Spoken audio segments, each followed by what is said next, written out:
Hello, ഇന്ന് നമുക്ക് നല്ലൊരു കടലക്കറി തയ്യാറാക്കിയാലോ? ഇതൊരു 3/4 കപ്പ് വെള്ളക്കടലയാണ് തലേ ദിവസം വെള്ളത്തിൽ ഇട്ട് വെച്ചിട്ടുണ്ടായിരുന്നു.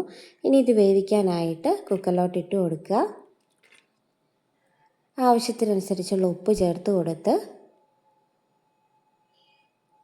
ഇതുപോലെ ഒരു 5 വിസിൽ വന്നാൽ മതിയാകും. എണ്ണ ചൂടായതിന് ശേഷം ഇതിലോട്ട് കടുക് ഇട്ട് കൊടുക്കുക.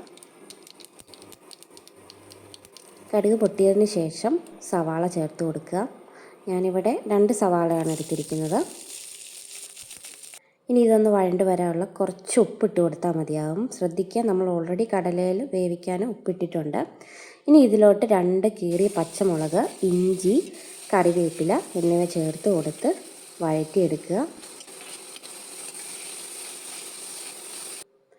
ഇതുപോലെ വഴണ്ട് വന്നിട്ടുണ്ട്. ഇനി അതിലോട്ട് തക്കാളി അരിഞ്ഞത് ചേർത്ത് കൊടുക്കുക. ഇനി ഒന്ന് ഇളക്കി യോജിപ്പിക്കുക.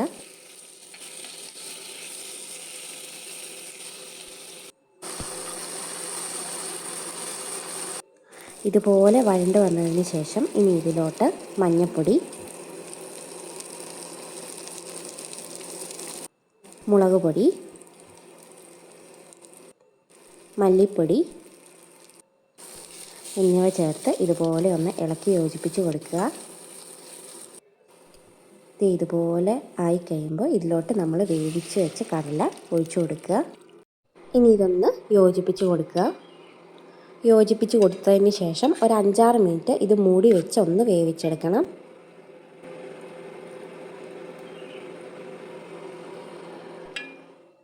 വേവിച്ചെടുത്തതിന് ശേഷം ഇതുപോലെ ഒരു കൺസിസ്റ്റൻസി നമുക്ക് കിട്ടും.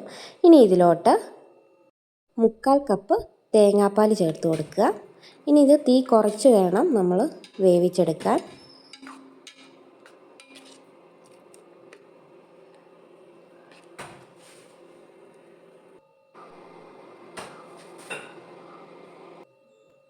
ഇതുപോലെ കുമളകൾ വരുന്നുണ്ട്. നമ്മുടെ കടലക്കറി തയ്യാറായി കഴിഞ്ഞു. എല്ലാവരും ഇതൊന്ന് ട്രൈ ചെയ്യണം. നല്ല റെസിപ്പിയാണ്. അപ്പത്തിൻ്റെ കൂടെയും ചപ്പാത്തിയുടെ കൂടെയൊക്കെ ചേർന്ന് പോകുന്ന ഒരു അടിപൊളി കറിയാണ് കടലക്കറി. അപ്പോൾ എല്ലാവരും ട്രൈ ചെയ്യണം. നമ്മുടെ ചാനൽ സബ്സ്ക്രൈബ് ചെയ്ത് നമ്മളെ സപ്പോർട്ട് ചെയ്യണം.